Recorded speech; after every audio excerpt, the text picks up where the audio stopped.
흉터 있는 년을 데려다 혼례를 치르다니. 저 호랍이 제정신이요. 장터 사람들이 손가락질하며 비웃던 그날. 딸아이 손에 이끌려 온 흉터 처녀는 아무 말도 하지 않았습니다. 그런데 첫날 밤이 지나고 날이 밝자 온 마을이 발칵 뒤집혔습니다. 대체 그 방 안에서 무슨 일이 있었던 걸까요? 별이 야담에 오신 걸 환영합니다. 구독, 좋아요로 응원의 마음 전해주세요. 자, 그럼 오늘도 감동적인 옛날 이야기 지금 바로 시작합니다. 옛날 옛적 전라도 전주 땅에 박서방이라는 호라비가 살고 있었습니다. 키는 멀쑥하고 얼굴도 반반한 편이었으나 아내를 일찍 여의고 혼자 딸 하나를 키우며 사는 처지였지요. 가진 거라곤 초가 3칸에 텃밭 한 떼기가 전부였습니다. 그래도 박서방은 불평 한마디 없이 새벽부터 해질녘까지 일했습니다. 딸아이 이름은 복내였습니다. 나이 6살, 눈망울이 까맣고 볼이 통통한 것이 보는 사람마다 절로 웃음이 나오는 아이였지요. 어미 없이 자랐건만 씩씩하고 부침성이 좋아서 동네 사람들이 모두 귀여워했습니다. 박서방의 하루는 늘 똑같았습니다. 새벽에 우물물을 길어다 아궁이에 불을 지피고 복내에 밥을 먹이고 장터에 나가 품삯을 받아오는 것. 저녁이면 복내를 무릎에 앉혀놓고 옛날 이야기를 들려주다 함께 잠이 들었습니다. 딱 하나 걱정이 있다면 복내가 자꾸 묻는 말이었습니다. 아빠, 엄마는 어디 있어? 그럴 때마다 박서방은 하늘을 올려다보며 말했습니다. 저 별 중에 제일 반짝이는 게 우리 복내 엄마야. 복내는 고개를 끄덕이면서도 밤마다 이불 속에서 조용히 울었습니다. 박서방도 알고 있었습니다. 이 아이에게는 엄마가 필요하다는 것을. 하지만 흉이 없고 마음씨 고운 여인이 이 가난한 호라비에게 시집을 오겠다고 나설 리가 없었습니다. 그렇게 세월이 흘렀습니다. 어느 늦가을 아침이었습니다. 박서방이 복내의 손을 잡고 장터 길을 걷고 있을 때였지요. 장터 어귀에 낡은 지게를 진 노인 하나가 쉬고 있었습니다. 허리가 구부정하고 수염이 허옇게 센 노인이었는데 눈빛만큼은 유달리 맑고 깊었습니다. 노인이 복내를 보더니 빙긋 웃으며 말했습니다. 아이고, 참 복스러운 아이로구나. 이 아이 복이 하늘에 닿겠어. 박서방이 멋쩍게 웃으며 고개를 숙였습니다. 감사합니다, 어르신. 노인이 박서방을 찬찬히 들여다보더니 이번엔 나직하게 말했습니다. 총각, 아니 서방. 사람 볼 때 겉만 보면 쓰나. 예. 꽃이 예쁘다고 다 향기로운 게 아니고 가시 있다고 다 독이 있는 게 아니지 않겠소. 박서방은 무슨 말인지 잘 몰라 그냥 웃으며 고개를 끄덕였습니다. 그렇겠지요. 노인은 더 말을 잇지 않았습니다. 지게를 고쳐 지고 천천히 장터 안으로 걸어 들어갔지요. 박서방은 그 말을 금세 잊어버렸습니다. 그날 장터에서 벌어진 일이 워낙 충격적이었기 때문입니다. 장터 한 귀퉁이였습니다. 사람들이 웅성거리며 몰려있는 곳이 있었습니다. 복내가 아버지 손을 잡아 끌었습니다. 아빠, 저기 뭐야? 나도 보고 싶어. 박서방이 복내를 안아 올려 사람들 틈새로 들여다보니 거기에 한 처녀가 앉아 있었습니다. 나이는 20 안팎으로 보였습니다. 행색은 남루했고 머리는 제대로 빗지도 못한 것 같았습니다. 그런데 얼굴 왼쪽으로 눈 밑부터 턱까지 길고 굵은 흉터가 선명하게 나 있었습니다. 사람들은 손가락질하며 수군댔습니다. 저 얼굴 좀 봐. 흉터가 저게 뭐야? 무슨 귀신 같은 얼굴이야. 저런 걸 누가 데려가겠어. 가족도 없나? 왜 저기 혼자 앉아 있는 거야? 처녀는 고개를 숙인 채 아무 말도 하지 않았습니다. 손을 무릎 위에 가지런히 모으고 사람들의 비웃음을 그냥 받아내고 있었습니다. 그 모습이 어찌나 쓸쓸해 보이던지 박서방은 가슴 한구석이 묵직해졌습니다. 그때였습니다. 복례가 갑자기 소리쳤습니다. 아빠, 저 언니 사가자. 뭐, 저 언니 우리 집에 데려가자. 아빠, 저 언니 사가자. 사람들이 일제히 박서방을 쳐다봤습니다. 박서방의 얼굴이 새빨개졌습니다. 박서방이 얼른 복례의 입을 막으며 웃었습니다. 아이고, 이놈의 아이가. 죄송합니다. 죄송해요. 사람들이 피식 웃으며 하나둘 흩어졌습니다. 박서방이 복례를 데리고 그 자리를 피하려는데 복례가 버텼습니다.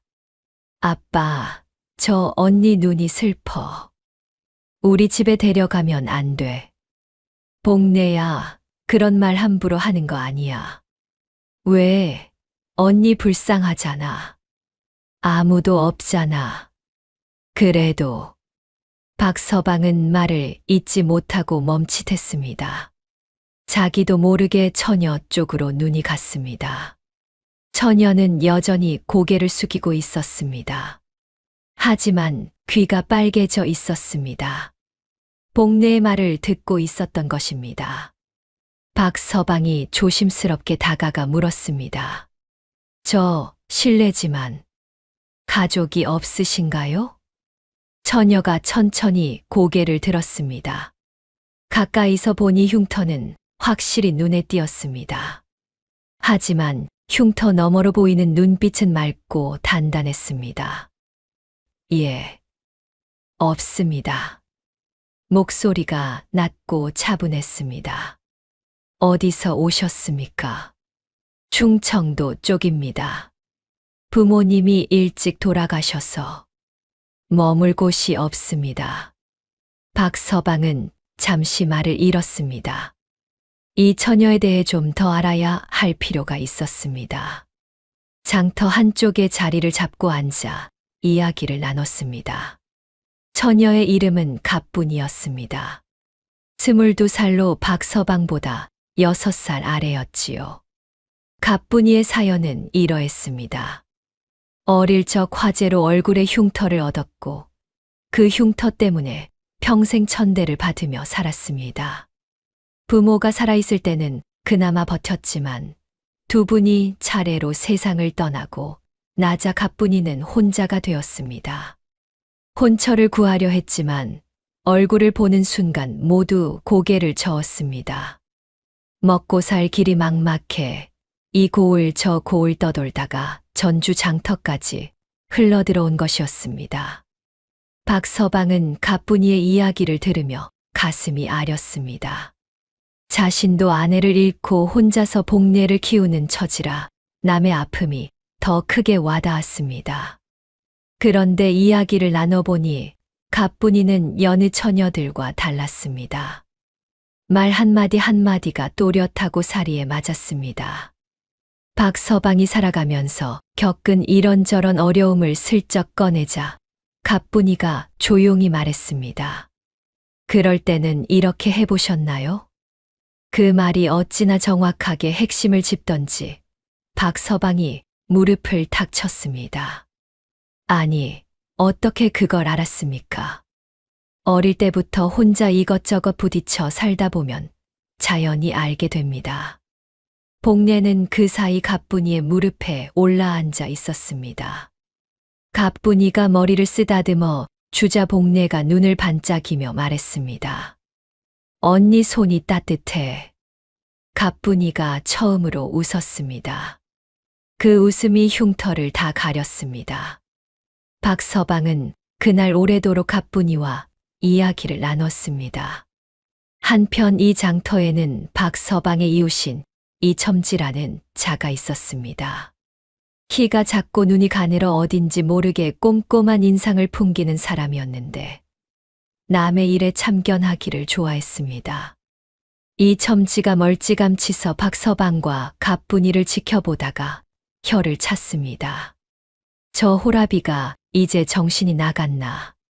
흉터 처녀랑 뭘 저리 오래 앉아 있어. 그 옆에서 구경하던 노파가 맞장구를 쳤습니다. 아무리 상대가 없어도 그렇지 저런 얼굴을 데려다 뭘 어쩌겠다고. 그러게 딸아이가 크면 뭐라고 하겠어.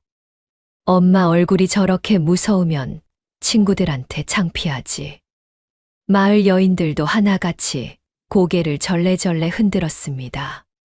그러나 박서방의 귀에는 그 소리가 들리지 않았습니다. 그는 가뿐이의 이야기에 귀를 기울이고 있었으니까요. 장터가 파할 무렵 박서방이 조심스럽게 입을 열었습니다. 이런 말씀 드리기가 참 어렵습니다만. 가뿐이가 가만히 기다렸습니다. 저는 호랍이고 가진 것도 없습니다. 초가 3칸의 딸 하나가 전부입니다. 예. 그래도 혹시 마음이 있으시다면. 박서방이 뒷말을 잊지 못하고 머리를 긁적였습니다. 가뿐이가 잠시 박서방을 바라보았습니다. 그리고 복례를 내려다봤습니다. 복례가 가뿐이의 손을 꼭 쥐고 놓지 않고 있었습니다. 가뿐이가 천천히 입을 열었습니다. 저 같은 사람을 받아주시겠다니 감사합니다. 박서방의 눈가가 붉어졌습니다. 그런데 이틀 후였습니다. 박서방이 가뿐이를 집으로 데려오던 날 마을 어귀에서부터 소문이 퍼지기 시작했습니다. 박서방이 흉터 처녀를 데려왔대. 얼굴에 흉이 자리 하나가 아니라 얼굴 반이 흉터래. 아이고, 저 사람 눈이 먼 거야. 아니면 달리 방도가 없는 거야. 마을 사람들이 하나둘 담장 너머로 고개를 내밀었습니다. 가뿐이는 시선들을 느끼면서도 고개를 꼿꼿이 들고 걸었습니다. 그 모습이 어찌나 의연하던지 박서방이 오히려 더 당당해졌습니다. 그런데 문제가 생겼습니다. 바로 박서방의 어머니였습니다. 박서방의 어머니 최씨 노인은 같은 마을 바로 옆집에 살고 있었는데 아들이 가뿐이를 데려왔다는 소식을 듣고 지팡이를 짚고 달려왔습니다. 최씨 노인이 가뿐이를 보는 순간 표정이 굳어버렸습니다. 이게 뭐야? 아들아, 이게 무슨 짓이냐? 어머니, 제가 다 생각이 있습니다. 생각이 있어. 저 얼굴을 보고도 생각이 있다고? 동네 사람들이 뭐라고 하겠어? 최씨 노인의 목소리가 높아졌습니다. 가뿐이는 최씨 노인 앞에 공손히 고개를 숙였습니다. 어르신, 처음 뵙겠습니다. 최씨 노인이 가뿐이를 위아래로 훑어봤습니다. 말은 반듯하네. 근데 그 얼굴은 어떻게 할 거야? 손자 손녀들이 저 얼굴 보고 놀라지 않겠어. 박서방이 난감한 표정을 지었습니다. 어머니, 내 살아생전에 이런 며느리는 못 받아들이겠다. 최씨 노인이 지팡이를 탁 치며 돌아서 나가버렸습니다. 박서방이 가뿐이를 돌아봤습니다. 가뿐이의 표정은 흔들리지 않았습니다. 그저 조용히 입술을 꾹 다물고 있을 뿐이었습니다. 박서방은 그 모습이 오히려 더 마음에 걸렸습니다. 괜찮으십니까? 가뿐이가 고개를 들어 박서방을 보며 말했습니다. 괜찮습니다. 살면서 늘 겪어온 일입니다. 그 말이 어찌나 담담하게 들리던지 박서방의 가슴이 묵직하게 내려앉았습니다. 그날 밤 박서방은 좀처럼 잠을 이루지 못했습니다. 어머니의 반대, 마을 사람들의 시선. 그러나 생각할수록 가뿐이를 돌려보낼 수가 없었습니다. 이 처녀에게는 뭔가 남다른 것이 있었습니다. 박서방은 그것이 무엇인지 아직 알지 못했지만 느낄 수는 있었습니다. 다음 날 아침이었습니다. 마을에서 박서방과 가장 친한 친구 윤서방이 찾아왔습니다.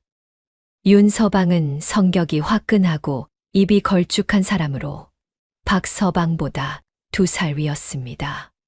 사랑채에 마주 앉자마자 윤서방이 단도직입적으로 말했습니다. 야, 너 진짜 저 처녀랑 혼례칠 거야? 응. 박서방, 정신 차려. 동네가 난리야 지금. 난리는 좀 나겠지.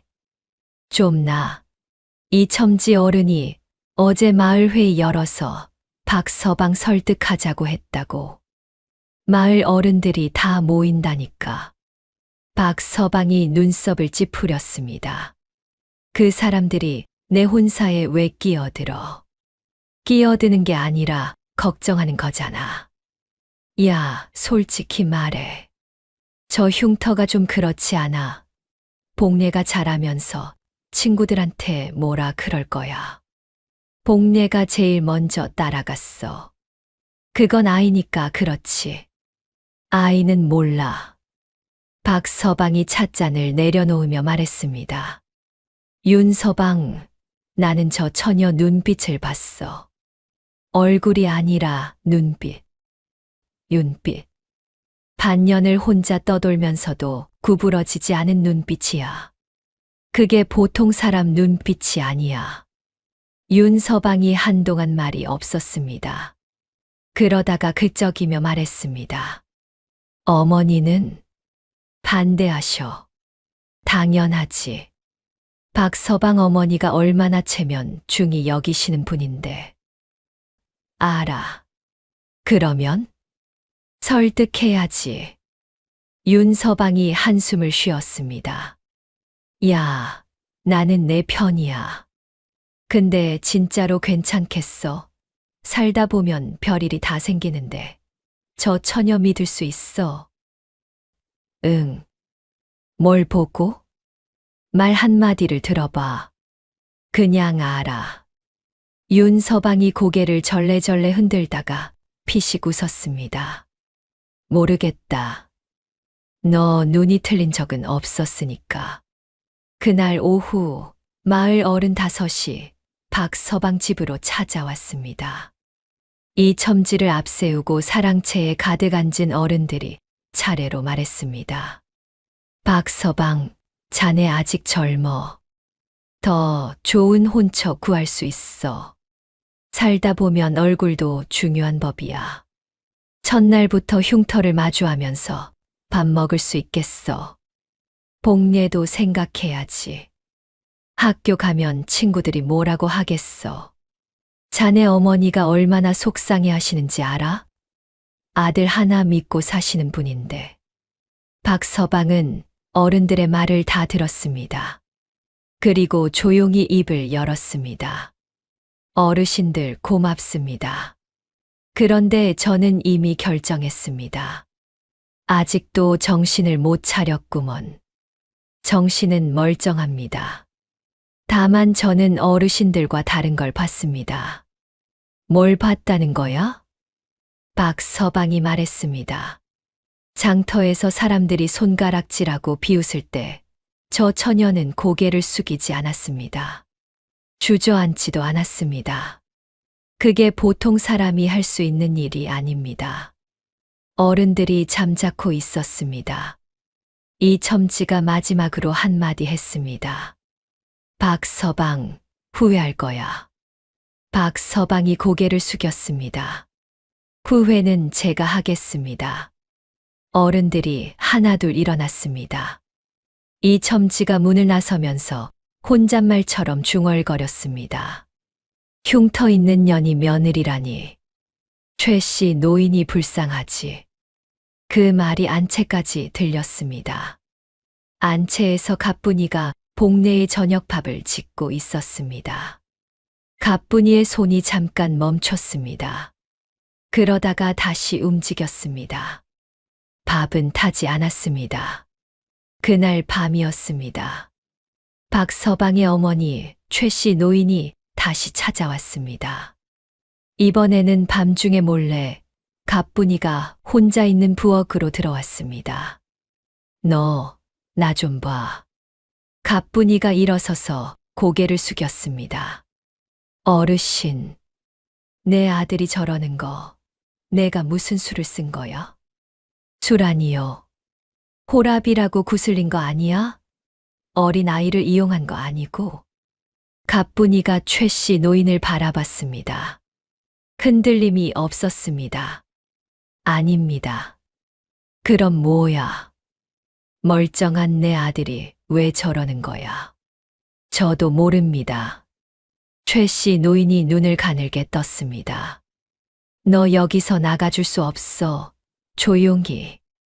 아들 모르게.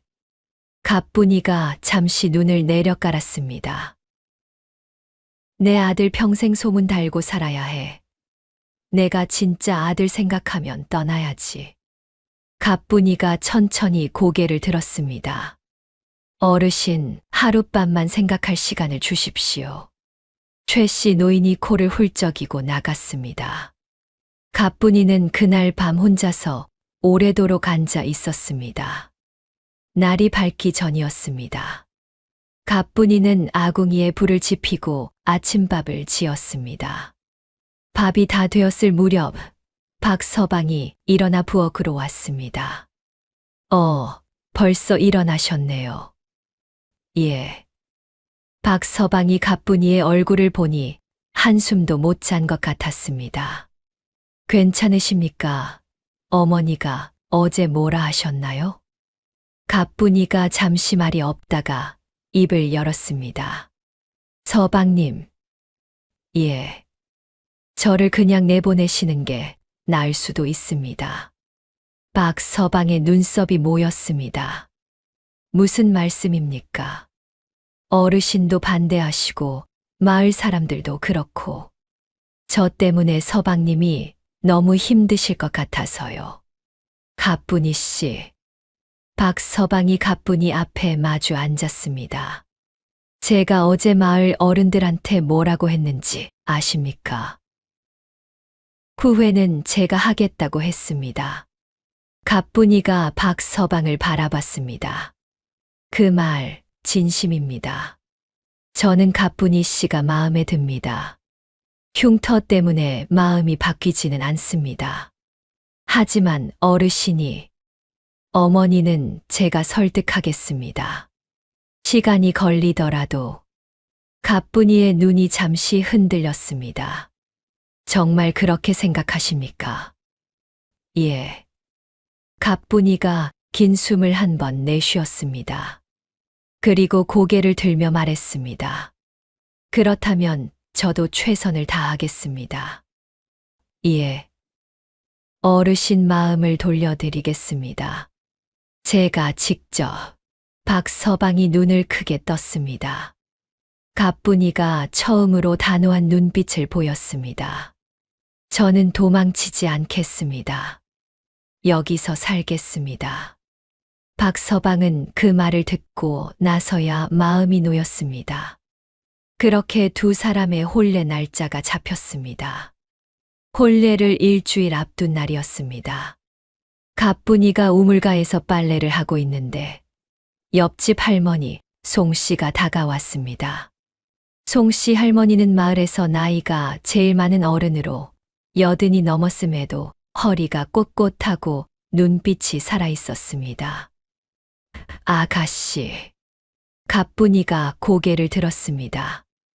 예, 어르신. 얼굴 좀 보자. 송 씨 할머니가 지팡이를 짚고 가뿐이 앞에 서더니 천천히 흉터를 들여다봤습니다.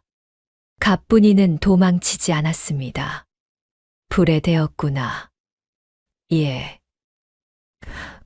6살 때, 4살 때입니다. 아팠겠다. 기억이 잘 나지 않습니다. 송 씨 할머니가 고개를 끄덕였습니다. 나는 말이야. 이 동네에서 60년을 살았어. 별별 사람 다 봤지. 근데 말이다.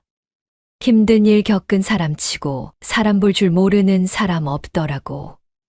가뿐이가 잠자코 들었습니다. 아가씨는 사람 볼 줄 알아? 조금은 압니다. 최 씨 노인 봤지? 어때 보여? 가뿐이가 잠시 생각하다 말했습니다. 무서운 분이 아니세요. 무서운 척 하시는 거예요. 송 씨 할머니가 눈을 빛냈습니다. 왜 그렇게 생각해? 아들한테 화내실 때 눈물이 날 것 같은 눈을 하고 계셨어요. 화가 나신 게 아니라 두려우신 거예요. 아들 잃을까봐. 송 씨 할머니가 잠시 아무 말도 하지 않았습니다. 그러다가 낮게 말했습니다.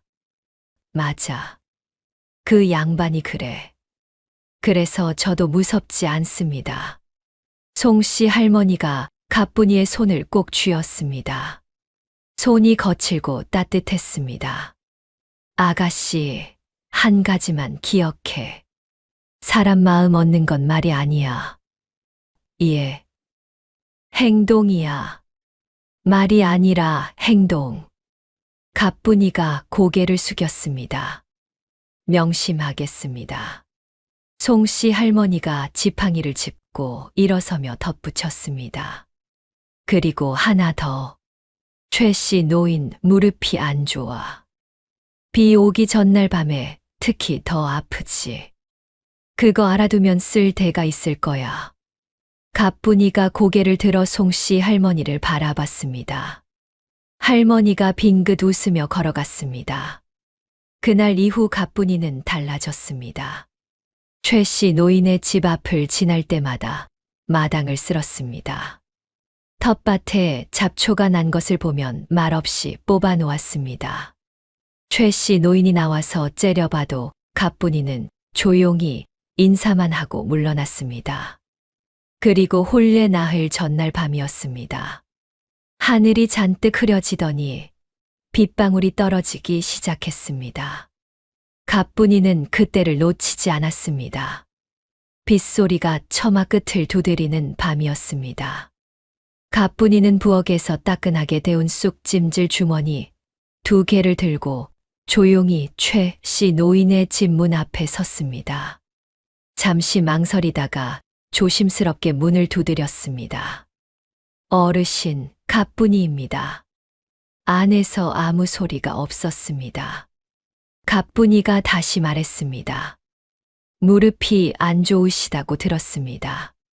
쑥찜질 주머니 가져왔습니다. 문 앞에 두고 가겠습니다.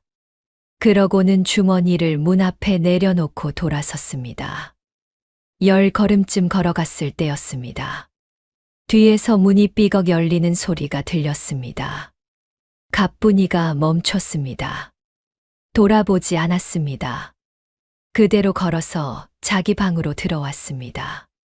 다음 날 아침이었습니다. 부엌에서 밥을 짓고 있는데 최 씨 노인이 들어왔습니다. 가뿐이가 고개를 숙였습니다. 어르신, 무릎은 좀 어떠십니까? 최 씨 노인이 말없이 가뿐히 옆에 섰습니다. 잠시 가마솥을 들여다보더니 말했습니다. 된장 넣었어? 예. 마늘은? 넣었습니다. 생강은? 조금 넣었습니다. 비 오는 날엔 생강이 좀 들어가야 몸이 따뜻해진다고 들었습니다. 최 씨 노인이 하고 소리를 냈습니다. 그리고 아무 말 없이 나갔습니다. 그것이 시작이었습니다. 그 다음 날 최 씨 노인이 또 부엌에 왔습니다. 이번엔 직접 물었습니다. 빨래는 어떻게 해? 어르신 것도 제가 하겠습니다. 됐어. 내 건 내가 해. 그러시면 삶는 것만 제가 하겠습니다. 무릎에 무리가 가실 것 같아서요. 최 씨 노인이 가뿐이를 빤히 쳐다봤습니다. 너 참 뻔뻔하구나. 예. 싫다고 하는데 계속 이렇게 나오면 뻔뻔한 거지 뭐야. 가뿐이가 고개를 살짝 들었습니다. 싫다고 하신 게 아니라 됐다고 하셨습니다.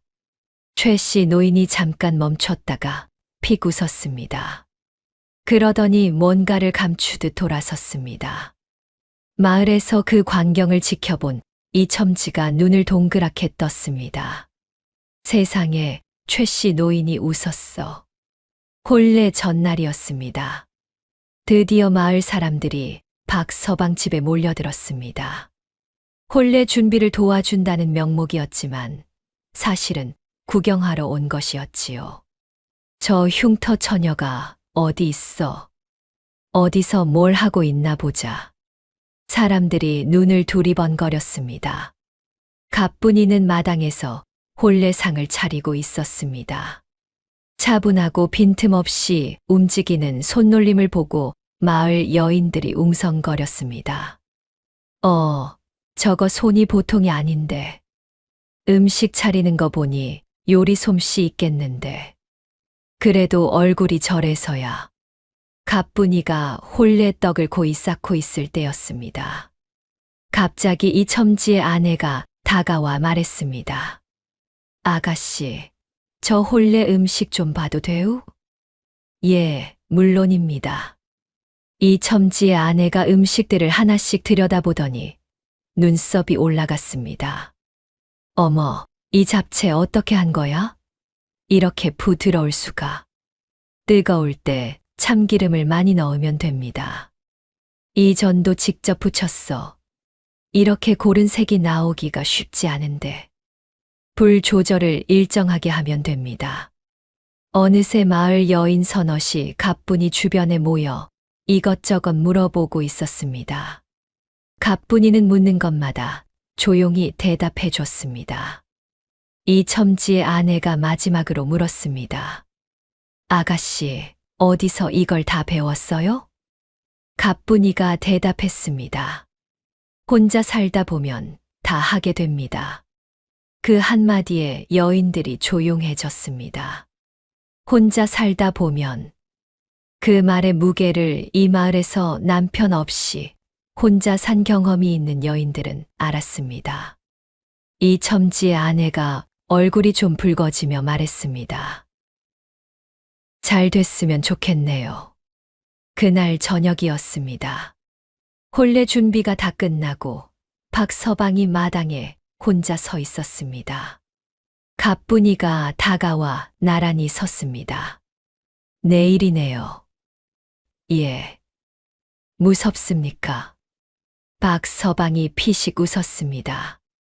솔직히 말하면 마을 사람들 반응이 좀 무섭습니다. 가뿐이가 말했습니다. 사람들 시선은 곧 익숙해집니다.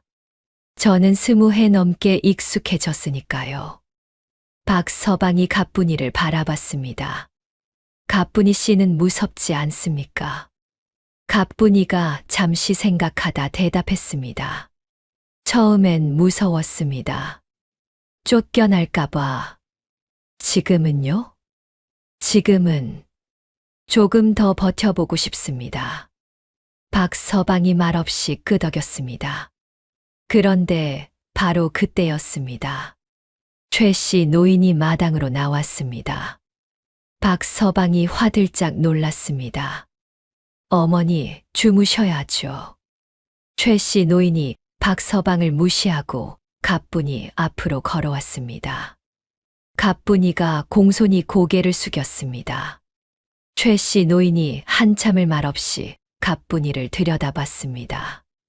그리고 천천히 입을 열었습니다. 흉터가 거슬리는 건 사실이야. 가뿐이가 고개를 숙인 채 말했습니다. 예, 압니다. 근데 말이야. 최 씨 노인의 목소리가 약간 낮아졌습니다. 며칠 보니까 손이 부지런하더구나. 그것만큼은 인정해. 가뿐이가 고개를 들었습니다. 최 씨 노인의 눈가가 아주 살짝 붉었습니다. 박서방이 눈을 동그랗게 떴습니다. 최 씨 노인이 휙 돌아서며 말했습니다. 내일 혼례 음식간 맞추는 거 내가 보겠어. 못하면 내가 직접 할 테니까. 가뿐이가 대답했습니다.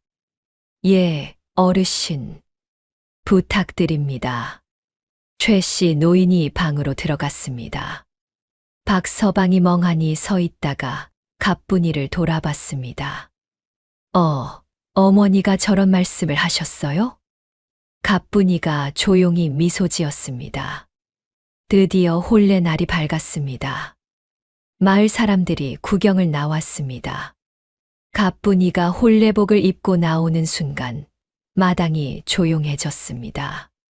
흰 저고리에 붉은 치마를 입은 가뿐이는 흉터가 있음에도 불구하고 자세가 흔들리지 않았습니다. 고개를 바르게 들고 눈빛이 또렷했습니다. 마을 노파 하나가 작게 중얼거렸습니다. 저거 자태가 예사롭지 않네. 이 첨지가 옆에서 퉁명스럽게 말했습니다. 흉터만 없었으면 반반하긴 하겠어. 혼례가 시작되었습니다. 박서방이 맞절을 하는데 가뿐이의 손이 떨리지 않았습니다. 박서방의 손이 오히려 살짝 떨렸습니다. 가뿐이가 그 손을 꼭 쥐었습니다. 복례가 옆에서 좋아서 발을 동동 구르며 소리쳤습니다. 아빠, 언니 예뻐, 우리 엄마 예뻐. 마당에 웃음이 터졌습니다. 그리고 드디어 첫날 밤이 찾아왔습니다. 방 안에 촛불이 켜졌습니다. 박서방과 가뿐이가 마주 앉았습니다. 박서방이 어색하게 기침을 했습니다. 가뿐이 씨. 예. 편하게 계십시오. 억지로 뭘 하실 필요는 없습니다. 가뿐이가 잠시 박서방을 바라봤습니다. 서방님. 예. 한 가지 여쭤봐도 되겠습니까? 예, 말씀하십시오. 저를 처음 보셨을 때 흉터보다 먼저 보신 것이 무엇입니까? 박서방이 생각했습니다. 손입니다. 손이요? 무릎 위에 얌전히 올려놓은 손이었습니다. 사람들이 다 비웃는데 그 손이 떨리지 않았습니다. 가뿐이가 자신의 손을 내려다봤습니다. 그리고 눈이 조금 붉어졌습니다. 감사합니다. 박서방이 고개를 저었습니다. 제가 감사하지요. 그 밤이었습니다. 두 사람이 조용히 이야기를 나누던 중 가뿐이가 갑자기 말했습니다. 서방님, 한 가지 드릴 말씀이 있습니다. 예.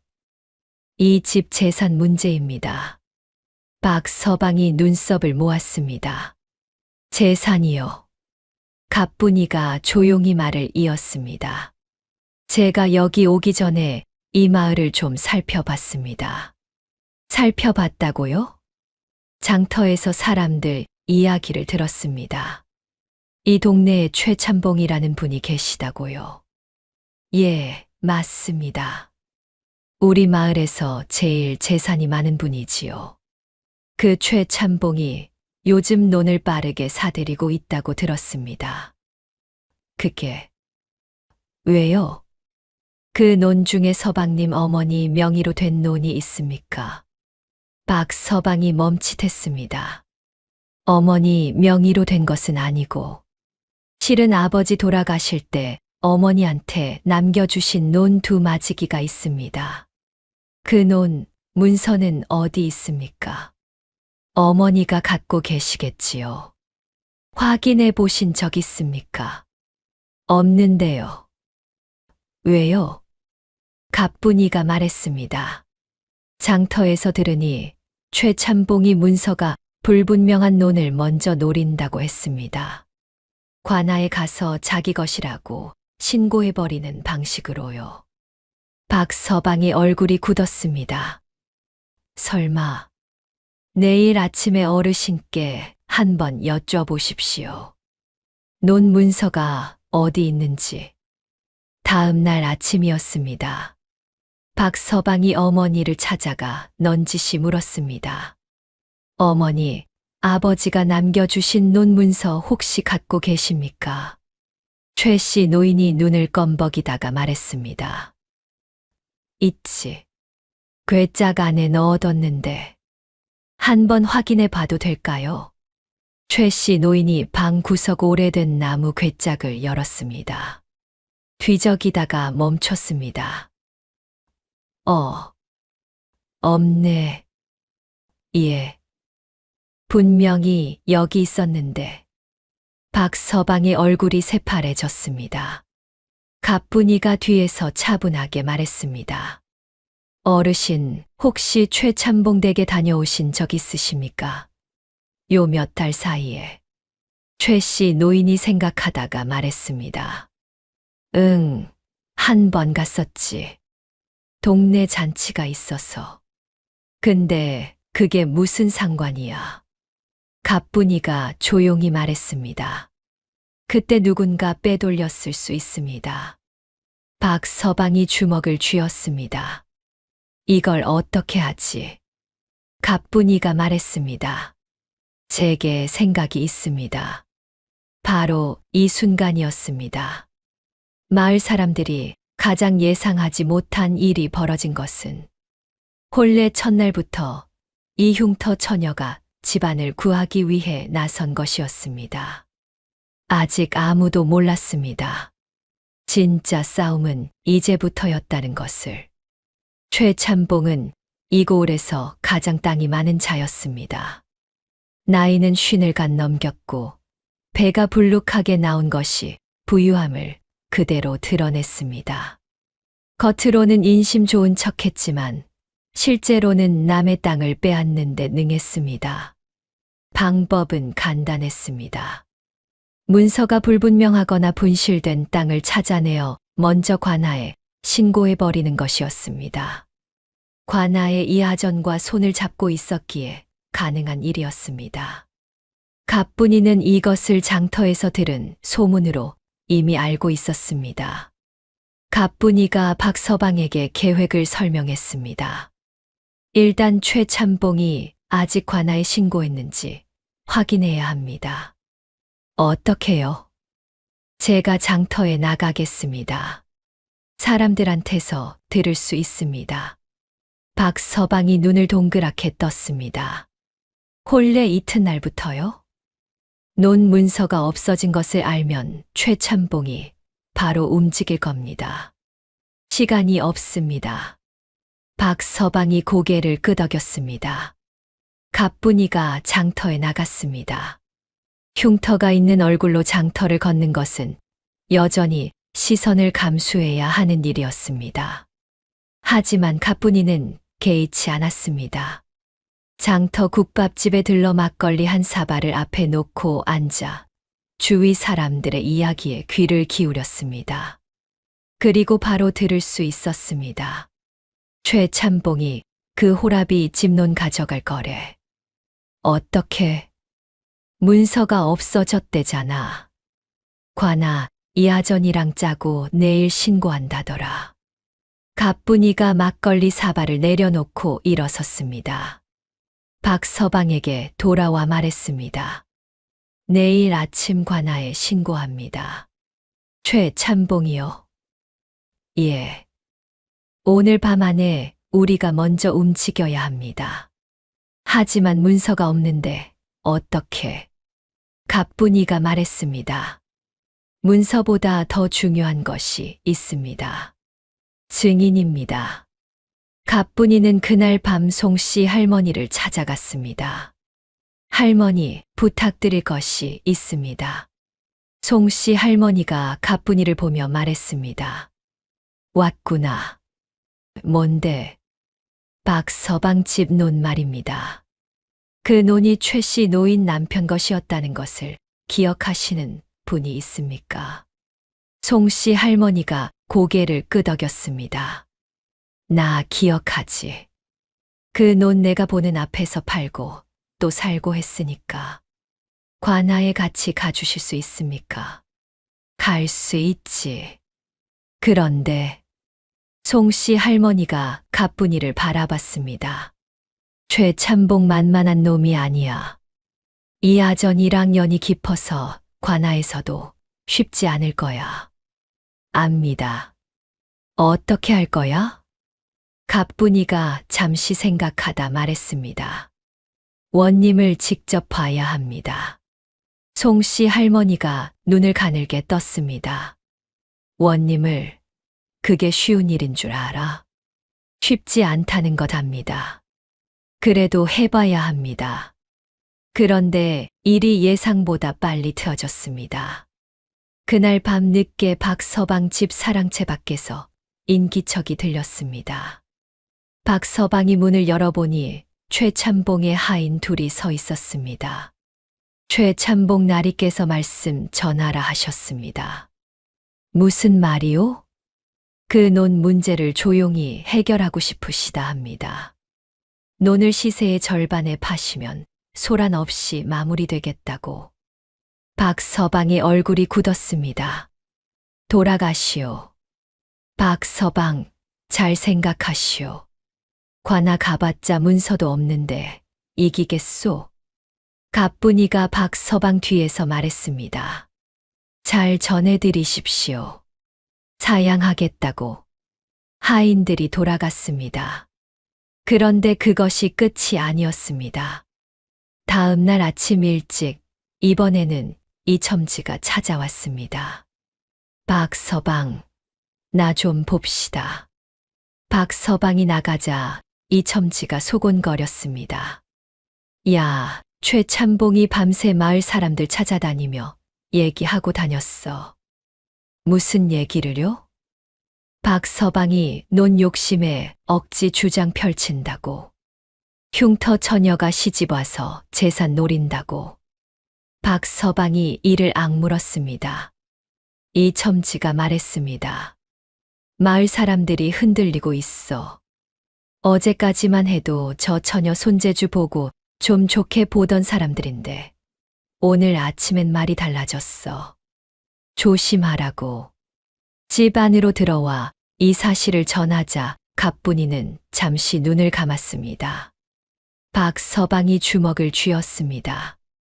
이 사람이 감히. 가뿐이가 말했습니다. 흔들리게 내버려 두세요. 예. 마을 사람들이 흔들리는 건 막을 수 없습니다. 대신 우리는 관아에 집중합시다. 그런데 설상가상이었습니다. 그날 오후 송 씨 할머니가 몸이 안 좋다는 소식이 왔습니다. 새벽에 갑자기 배가 아파 자리에 누웠다는 것이었습니다. 가뿐이가 달려갔습니다. 송 씨 할머니가 이불을 덮고 누워 있었습니다. 할머니, 어디가 아프십니까? 배가 좀 아파. 별것 아닐 거야. 관아에 함께 못 가시겠습니까? 송 씨 할머니가 눈을 찡그리며 말했습니다. 미안하다. 오늘은 일어나기가. 가뿐이가 할머니의 손을 꼭 쥐었습니다. 아닙니다. 괜찮습니다. 누워 계십시오. 밖으로 나온 가뿐이의 표정이 굳었습니다. 증인을 잃었습니다. 이제 어떻게 해야 하는가? 최 씨 노인이 어느새 뒤에 와 있었습니다. 송 씨 할머니가 못 가는 거야? 예. 최 씨 노인이 팔짱을 끼며 말했습니다. 그럼 내가 가면 되잖아. 가뿐이가 돌아봤습니다. 어르신이요. 그 논 내 남편이 내 앞에서 산 거야. 내가 증인이면 되잖아. 하지만 어르신, 관아는 힘드실 수 있습니다. 뭐, 내가 그것도 못해. 내 재산인데. 최 씨 노인이 지팡이를 탁 치며 말했습니다. 가자. 지금 바로. 가뿐이가 눈을 크게 떴습니다. 그리고 처음으로 최 씨 노인 앞에서 깊이 고개를 숙였습니다. 감사합니다, 어르신. 최 씨 노인이 퉁명스럽게 말했습니다. 고맙긴. 내 것 찾는 건데. 하지만 귀가 살짝 빨개져 있었습니다. 관하로 가는 길이었습니다. 갑분이와 박서방, 최 씨 노인이 함께 걷는데 마을 사람들이 나와 지켜봤습니다. 수군거리는 소리가 들렸습니다. 저 흉터 처녀가 최 씨 노인까지 앞세웠네. 재산 욕심이 보통이 아닌 거지. 최 씨 노인이 저 처녀한테 홀린 거 아니야? 최 씨 노인이 그 소리를 들었습니다. 지팡이를 탁 치며 사람들을 향해 말했습니다. 내가 뭐에 홀려? 내가 판단 못하는 사람으로 보여. 마을 사람들이 움츠러들었습니다. 관아에 들어서자마자 이 아전이 나왔습니다. 상황을 보고 아전의 눈이 흔들렸습니다. 박서방뿐이라면 쉽게 눌렀겠지만 최 씨 노인까지 나온 것은 예상 밖이었습니다. 원님 앞에서의 신문이 시작되었습니다. 최참봉이 먼저 말했습니다. 원님, 이 노는 원래 주인이 없는 땅이었습니다. 제가 묵힌 땅을 개간하여 논으로 만든 것이고 그 증거가 여기 있습니다. 최참봉이 문서 한 장을 내밀었습니다. 갑분이가 그것을 보는 순간 눈썹이 미세하게 움직였습니다. 문서가 있었습니다. 그것도 번듯하게 관인이 찍힌 문서가. 원님이 문서를 들여다봤습니다. 이것이 진짜 증거라면 박서방 측의 주장은 성립하기 어렵겠군. 박서방의 얼굴이 창백해졌습니다. 최 씨 노인이 앞으로 나섰습니다. 원님, 저 문서는 가짜입니다. 그 노는 제 남편이 산 것입니다. 원님이 물었습니다. 어르신의 증거는 무엇입니까? 제가 증인입니다. 증인 한 명의 말만으로는 부족합니다. 다른 증거가 있습니까? 최 씨 노인이 입술을 꾹 깨물었습니다. 문서가 없었습니다. 다른 물적 증거도 없었습니다. 이 아전이 기회를 놓치지 않았습니다. 원님, 노인의 기억은 믿을 수 없습니다. 나이가 드시면 혼동이 생기는 법입니다. 최 씨 노인의 눈이 번쩍 뛰었습니다. 이놈이 감히. 어르신, 흥분하시면 안 됩니다. 관아에서는 감정이 아니라 증거로 판단합니다. 갑분이가 앞으로 나섰습니다. 원님, 저도 드릴 말씀이 있습니다. 원님이 갑분이를 봤습니다. 말하시오. 갑분이가 말했습니다. 저 문서에 찍힌 관인 확인해 보시겠습니까? 원님이 문서를 다시 들여다봤습니다. 그리고 눈썹이 모였습니다. 이게 왜? 3년 전에 바뀐 관인입니다. 저 문서의 날짜는 5년 전으로 되어 있습니다. 순간 관아가 조용해졌습니다. 원님이 이 아전을 불렀습니다. 3년 전에 관인이 바뀐 것이 사실이오? 이 아전의 얼굴이 굳었습니다. 그것은 최참봉이 황급히 끼어들었습니다. 원님, 문서 날짜가 잘못 기재된 것뿐입니다. 실수가 있을 수 있지 않겠습니까? 갑분이가 말했습니다. 실수라면 5년 전 날짜에 3년 전 관인이 찍힌 것이 어떻게 실수입니까? 이 아전이 말을 잃었습니다. 그런데 바로 그때였습니다. 최참봉의 하인이 관아 밖에서 뛰어들어오더니 귓속말을 했습니다. 최참봉의 표정이 오히려 여유로워졌습니다. 최참봉이 원님을 향해 말했습니다. 원님, 사실 저도 증인이 있습니다. 누구요? 이 고을에서 10년 넘게 사신 김진사 어른입니다. 문이 열리고 김진사가 들어왔습니다. 나이 지긋한 양반으로 이 고을에서 신망이 두터운 사람이었습니다. 김진사가 입을 열었습니다. 제가 기억하기로 그 노는 원래 주인이 없는 땅이었습니다. 최참봉이 개간한 것이 맞습니다. 박서방의 어깨가 축 늘어졌습니다. 최 씨 노인의 입술이 파르르 떨렸습니다. 원님이 잠시 생각하다가 말했습니다. 오늘은 판결을 내리기 어렵소. 사흘 후에 다시 오시오. 관아 밖으로 나온 박서방이 무너지듯 주저앉았습니다. 가뿐이 씨, 어떻게 하면 좋겠소? 어머니 것을 지켜드려야 하는데. 가뿐이가 박서방을 바라봤습니다. 그리고 최 씨 노인을 바라봤습니다. 최 씨 노인은 지팡이를 짚은 손이 부들부들 떨리고 있었습니다. 이것이 끝인가? 가뿐이는 눈을 감았습니다. 그날 밤이었습니다. 박서방은 잠이 들었지만 가뿐이는 홀로 앉아 있었습니다. 촛불 하나만 켜진 방 안이었습니다. 김진사. 그 이름을 가뿐이는 계속 생각했습니다. 신망이 두텁다고 했습니다. 하지만 최참봉이 갑작스럽게 불러왔다는 것이 이상했습니다. 가뿐이가 눈을 감고 생각했습니다. 최참봉이 그토록 자신 있게 증인을 데려왔다는 것은 미리 준비한 것이 아니라는 뜻입니다. 즉 흥적으로 불렀다는 뜻입니다. 그렇다면 김진사와 최참봉 사이에 무언가가 있는 것입니다. 그때였습니다. 문득 장터에서 들었던 말 한마디가 떠올랐습니다. 오래전 장터 국밥집에서 노인들이 나누던 이야기였습니다. 김진사가 그때 최참봉한테 빚이 있다더라. 그래서 꼼짝 못한다고. 가뿐이의 눈이 번쩍 떠졌습니다. 그리고 또 하나. 송씨 할머니가 혼례 전날 해준 말이 생각났습니다. 행동이야. 말이 아니라 행동. 가뿐이가 천천히 일어났습니다.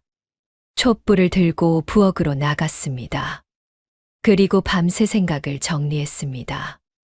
날이 밝기 시작할 무렵 가뿐이는 결론을 내렸습니다.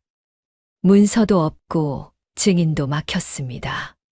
하지만 아직 하나가 남아 있었습니다. 바로 김진사였습니다.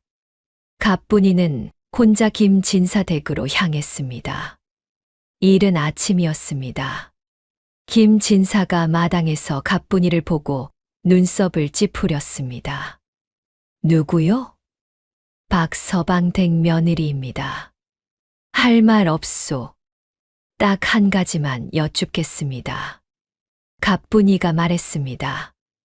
어르신, 최참봉이 어르신 빈 문서를 갖고 있습니까? 김진사의 얼굴이 굳었습니다. 가뿐이가 계속 말했습니다. 저는 어르신을 공격하러 온 것이 아닙니다. 어르신도 억울하신 것 압니다. 무슨 소리요?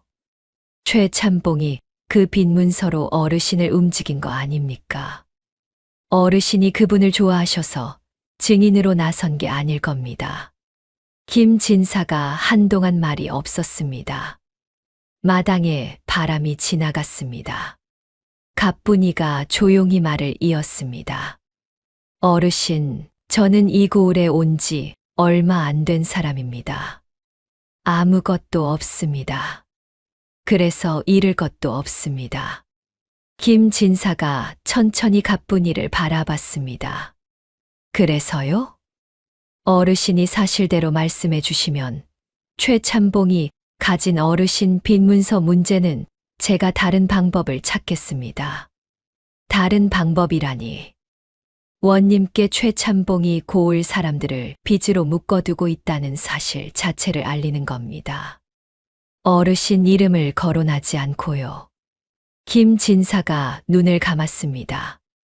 오랫동안 침묵이 흘렀습니다. 그리고 눈을 떴습니다. 김진사가 긴 한숨을 내쉬었습니다. 내가 이 고을에서 10년을 살았소. 예. 체면 때문에 숨겨온 것이 있소. 최참봉한테 10년 전에 큰 빚을 진 것이요. 갑분이가 묵묵히 들었습니다. 그 빚 문서를 최참봉이 들고 있소. 내가 뭔가 거스르면 바로 들고 나올 것이요. 얼마짜리 빚입니까? 쌀 50가마. 갑분이가 잠시 생각했습니다. 어르신, 그 빚을 갚을 방법을 제가 찾겠습니다. 그 대신 사흘 후 관아에서 사실대로 말씀해 주시겠습니까? 김 진사가 갑분이를 뚫어지게 바라봤습니다. 당신은 도대체 어떤 사람이요? 갑분이가 대답했습니다. 흉터 있는 사람입니다. 그 말에 김 진사가 피식 웃었습니다. 알겠소. 믿어보겠소. 갑분이가 집으로 돌아왔습니다. 박서방이 기다리고 있었습니다. 어디 다녀온 것입니까? 김진사 댁에요.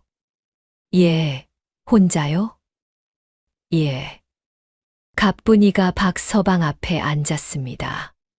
서방님, 지금 당장 윤 서방님과 마을 상인들을 만나실 수 있습니까? 왜요? 쌀 50가마를 모아야 합니다. 박서방이 눈이 커졌습니다. 쌀 50가마를요? 그게 얼마인데?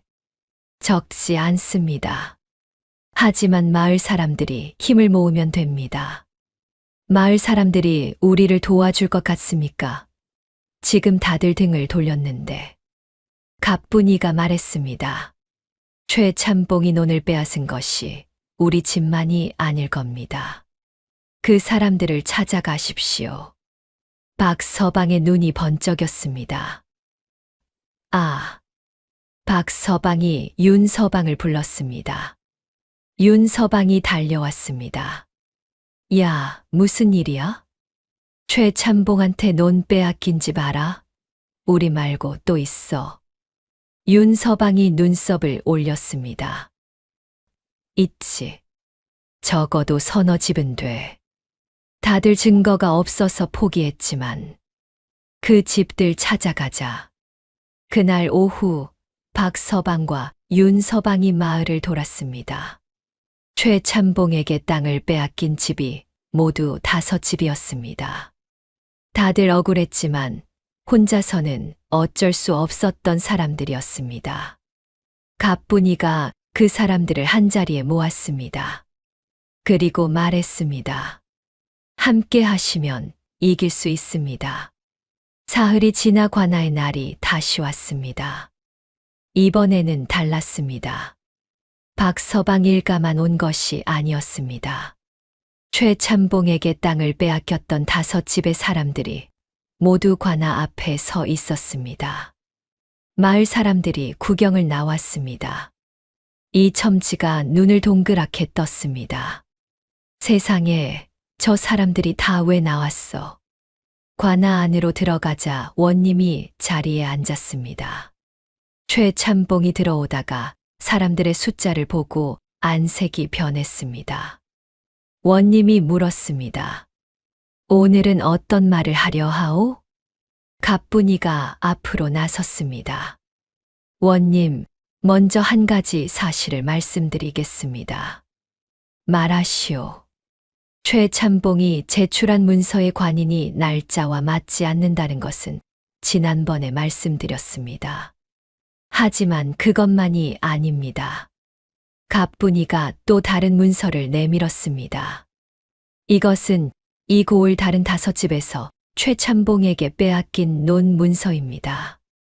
모두 같은 방식으로 날짜와 관인이 맞지 않습니다. 원님이 문서들을 들여다봤습니다. 표정이 굳어졌습니다. 이 아전의 얼굴이 새파래졌습니다. 최참봉이 황급히 말했습니다. 원님, 이것은 저를 음해하려는 무리들의 짓입니다. 저 흉터 처녀가 뒤에서 사람들을 선동한 것입니다. 갑분이가 차분하게 말했습니다. 원님, 선동이 아닙니다. 이분들이 직접 겪으신 일입니다. 한 분씩 말씀드리겠습니다.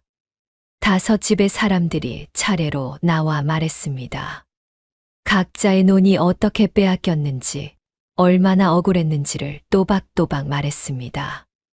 원님의 눈빛이 점점 무거워졌습니다.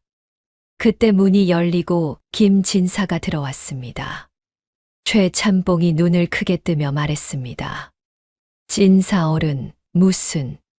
김진사가 최참봉을 보지 않고 원님 앞으로 걸어갔습니다. 원님, 사흘 전 제가 한 말을 취소하겠습니다. 원님이 물었습니다. 취소라니요? 그 논은 박서방 아버지가 산 것이 맞습니다. 제가 그 자리에 있었습니다. 그런데 왜 이전에 다른 말을 했소? 김진사가 잠시 눈을 감았다가 떴습니다. 최참봉이 제 빈 문서를 갖고 있었습니다. 그것으로 저를 움직인 것입니다. 관아가 조용해졌습니다.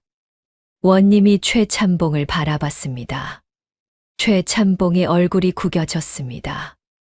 원님, 저는 그런 적이 거짓 문서를 만들고 증인을 매수하고 백성들의 땅을 빼앗았소. 원님의 목소리가 낮아졌습니다. 이 고을원으로서 묻겠소. 지금 이 자리에서 모든 것을 인정하겠소. 아니면 조사를 받겠소. 최참봉이 이하전을 돌아봤습니다. 이하전은 고개를 푹 숙이고 있었습니다. 최참봉의 하인들이 슬금슬금 뒤로 물러났습니다. 최참봉의 입술이 파르르 떨렸습니다. 원님이 다시 말했습니다. 이하전. 예, 원님. 그대는 관인을 사사로이 사용하여 거짓 문서를 만들었소. 이하전이 무릎을 꿇었습니다. 죄송합니다. 최참봉에게 돈을 받고 됐소. 원님이 일어섰습니다. 최참봉의 재산 중 불법으로 빼앗은 논은 모두 원래 주인에게 돌려줄 것이요. 그리고 최참봉은 포졸에게 넘기겠소. 이하전도 마찬가지요. 포졸들이 달려들었습니다. 최참봉이 악을 써도 막을 수 없었습니다. 이게 무슨 짓이오? 내가 이 고을에서 얼마나 오래. 닥치시오. 포졸들이 최참봉의 양팔을 붙들었습니다. 관아 밖에서 구경하던 마을 사람들이 환호성을 질렀습니다. 박서방이 멍하니 서 있다가 갑분이를 돌아봤습니다. 갑분이는 고개를 숙이고 있었습니다. 눈물이 한 방울 땅에 떨어졌습니다. 박서방이 갑분이의 손을 잡았습니다. 아무 말도 하지 않았습니다. 그냥 꼭 쥐었습니다. 최씨 노인이 옆에서 지팡이를 탁 치며 말했습니다. 됐어. 이제 가자. 그런데 돌아서려는 순간이었습니다. 이 첨지가 가뿐히 앞으로 나왔습니다. 표정이 멋쩍었습니다. 저 며느리. 가뿐이가 고개를 들었습니다. 이 첨지가 기침을 2번 하더니 말했습니다. 내가 며칠 전에 함부로 말했소. 흉터 있는 년이라고. 미안하오. 가뿐이가 고개를 숙였습니다. 괜찮습니다, 어르신. 이 첨지가 다시 1번 기침을 하고 돌아섰습니다. 마을로 돌아오는 길이었습니다. 최씨 노인이 가뿐히 옆에 나란히 걸었습니다. 한동안 말이 없었습니다. 그러다가 조용히 입을 열었습니다. 가뿐아. 가뿐이가 놀라서 최씨 노인을 봤습니다. 이름을 불러준 것은 처음이었습니다. 예, 어르신. 그 쑥 찜질 주머니 말이야. 예. 따뜻했다. 그것이 전부였습니다. 하지만 가뿐이에게는 그 한마디가 어떤 말보다 컸습니다. 그날 이후 마을이 달라졌습니다. 최참봉에게 억울하게 땅을 빼앗겼던 5집이 논을 되찾았습니다. 이 아전은 파직되었고 새 아전이 왔습니다. 최참봉은 재산을 몰수당하고 고을 밖으로 쫓겨났습니다. 마을 장터에서 사람들이 수군거렸습니다. 최참봉이 구걸하고 다닌다더라. 에이고, 그 잘난 배는 어디 갔대? 탐욕이 부른 거지 뭐야. 그리고 사람들의 입에 가뿐히 이야기가 돌았습니다. 저 며느리 있잖아. 본래 이틀 만에 그 일을 다 해결했다더라고. 흉터 있는 처녀 맞아. 저번에 비웃었는데. 흉터가 뭐가 문제야. 저 사람 손이 얼마나 빠른지, 머리가 얼마나 좋은지 봤어. 세월이 흘렀습니다. 어느덧 5년이 지났습니다. 박서방집 마당에는 봄꽃이 피어 있었습니다. 복례가 11살이 되었습니다. 학당에서 돌아온 복례가 마당으로 뛰어들어오며 소리쳤습니다. 엄마, 오늘 선생님이 내가 글 제일 잘 쓴다고 했어. 가뿐이가 마루에서 일어나 복례를 맞았습니다. 그래? 잘했네. 복례가 가뿐이의 손을 잡고 볼에 뺨을 비볐습니다. 엄마 손 따뜻해. 가뿐이가 웃었습니다. 흉터가 있는 얼굴이었지만 그 미소가 마당 가득 퍼지는 것 같았습니다. 박서방이 일을 마치고 돌아왔습니다. 마당에 들어서다가 이 광경을 보고 멈췄습니다. 그리고 조용히 웃었습니다. 최 씨 노인이 옛마루에 앉아 벼틀 쬐고 있었습니다. 가뿐이가 노인 옆에 앉아 차를 올렸습니다. 어르신 드십시오. 최 씨 노인이 찻잔을 받으며 말했습니다. 오늘 무릎이 좀 낫네. 비가 오려면 아직 멀었나 봐요. 그런가. 두 사람이 나란히 벼틀 쬐었습니다. 마을 어귀에서 이 첨지가 지나가다 박서방 집 담장 너머로 그 광경을 보았습니다. 혼잣말처럼 중얼거렸습니다. 저 호랍이 복도 지지리도 없다 했는데 잠시 말을 멈추었다가 덧붙였습니다. 내가 틀렸구먼. 장터에서 사람들이 비웃고 손가락질할 때 가뿐이는 고개를 숙이지 않았습니다. 흉터가 있어도 구부러지지 않는 사람이 있습니다. 그리고 흉터 너머를 본 사람이 있습니다. 겉모습에 속아 진짜를 걷어차는 사람은 평생 후회하고 진심을 알아본 사람은 평생 복을 누리는 법입니다. 오래된 전라도 땅에 전해 내려오는 이야기였습니다. 다음 영상을 빠르게 만나보시려면 구독과 좋아요를 눌러주세요. 별이 아담의 더 재미있는 영상들도 함께 해주세요. 지금 어디에서 듣고 계신지 댓글로 남겨주시면 계시는 곳에 행복을 가득 보내드리겠습니다. 감사합니다.